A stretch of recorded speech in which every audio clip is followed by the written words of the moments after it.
So the Apple Watch Series 3 ended up coming out many years ago, and what's very interesting is Apple actually just discontinued this Apple Watch not even that long ago. In 2022, this watch was actually discontinued, and what was very interesting was that this watch was being sold when it probably shouldn't even have been sold anymore. I feel like Apple should have discontinued this thing probably 2 years ago, probably even 3 years ago, but the fact that this thing was still supported is actually quite interesting. Now, one other thing, funny enough, this Apple Watch still has its for sale page, or its like listing page on Apple's website. So you can actually make your way over to their website and basically see all the little things that they were kind of advertising about this watch. So it's definitely very interesting kind of taking a look back at it. I will tell you though, if you want to go ahead and pick up some new Apple Watches that I would recommend buying, links will be down in the description. You can get them from there and you can help support the channel at the same time. Now, this Apple Watch came out in a few different specifications. So on the outside,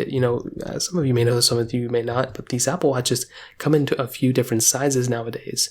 With the Apple Watch Series 3, this watch came out in a 38mm size and a 42mm size. This was the Apple Watch right before we got the 40 and 44mm sizes. So that was something that was quite interesting, that Apple went ahead and actually, made a watch like this at that moment, because it was still a pretty modern looking watch. I feel like the Series 4 really did, a much better job. That Series 4 is still the watch that I use on an everyday basis now, but the Series 3 is still, I think, not a bad looking watch. But when you do compare this type of watch against the latest and greatest things like the Apple Watch, Series 8, SE2 for that matter, it's quite interesting how those watches look just so much more modern than even this one. Now, you do have that pretty good display. It's definitely not a bad display at all. I've had, many Apple Watches and all of them have pretty good displays for sure. This one still looks very nice. You have the 2 buttons on the right side. So you have the digital crown, which allows you to go ahead and scroll through things and click onto its button to access the menu and Siri and all these other things.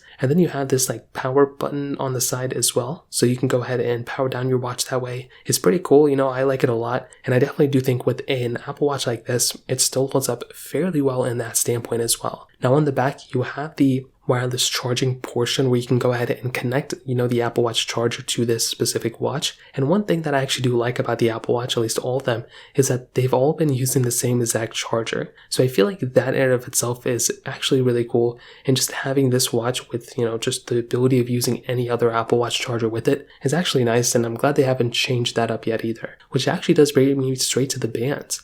The bands of these Apple Watches, I feel like, are still some of the most premium bands you can have. I've used a lot of other smartwatches as well, and I feel like the stock bands that Apple sends you for these type of watches, work really well. And another cool thing is that for all these Apple Watches, whether you have the Apple Watch Series 3 or the, Apple Watch, Series 8, all those bands work in tandem together. So as long as you get the right size, whether it's the 44mm, 45mm, or the 40, 41, 38, whatever size you have of the Apple Watches, as long as you get the bigger or smaller bands, they will actually work for your Apple Watch, which I think that in and of itself is actually really cool. So that's another big highlight. If you still own something like an Apple Watch Series 3, well, at least you still have that kind of capability at the end of it. Now, internally, there are some other key things. For one, this Apple Watch does kind of have a little bit of an outdated chipset, and this was probably one of the biggest, controversial aspects of this specific phone. The fact that this phone still had that specific chipset inside, I would say it was decently fast when it first came out, but it quickly became it didn't become quickly outdated,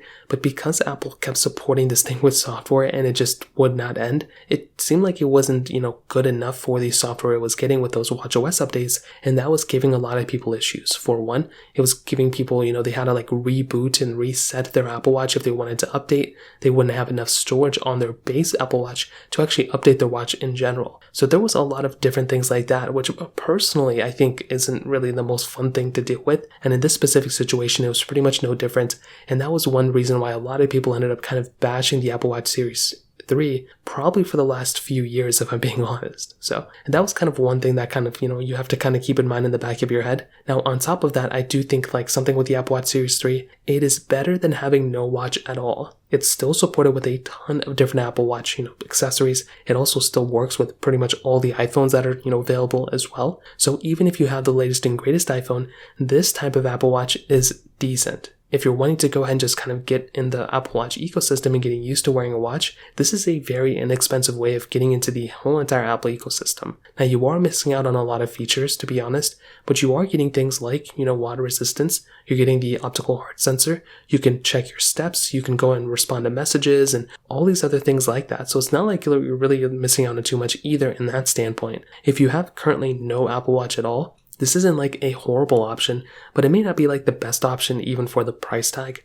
For example, like I said, an Apple Watch Series 4 that is still supported with software, I've gotten an extremely great experience with that type of Apple Watch, and that might be the way I would recommend going down, is to get a watch that's still somewhat supported with software. If you get a device like this, you may feel like you already have an outdated device, even though you don't. It's kind of one of those like catch-22s. You save a bit of money in the beginning with, but you also have to spend probably more money sooner to get another Apple Watch that is still currently supported. So I think the Apple Watch Series 3 is not necessarily not worth it in 2023, but I don't think it's the first one I would recommend people. I think it's the first generation Apple Watch SE or the Apple Watch Series 4 or Apple Watch Series 5. Those are the best watches you can buy for those price tags. It feels like if you just go one step up, if you just go one step above this specific Apple Watch, you will be in a much better situation. Now, I do want to throw in some other Apple Watches as well. If you have an Apple Watch Series 2, Series 1, the original Apple Watch, then you may want to go ahead and, like I mentioned before, if you are willing to go ahead and upgrade to the Apple Watch Series 3, should you do it? And in that case as well, I would probably say no. I don't think the Apple Watch Series 3 is worth upgrading to if you have any of those older watches. But, and this is the main important thing, if you currently own an Apple Watch Series 3, I would probably just recommend keeping it until you probably go ahead and quite possibly go ahead and upgrade to, another iPhone or whatever the case is. And by that point, the next Apple Watch may be out, and maybe you can go and upgrade at that point.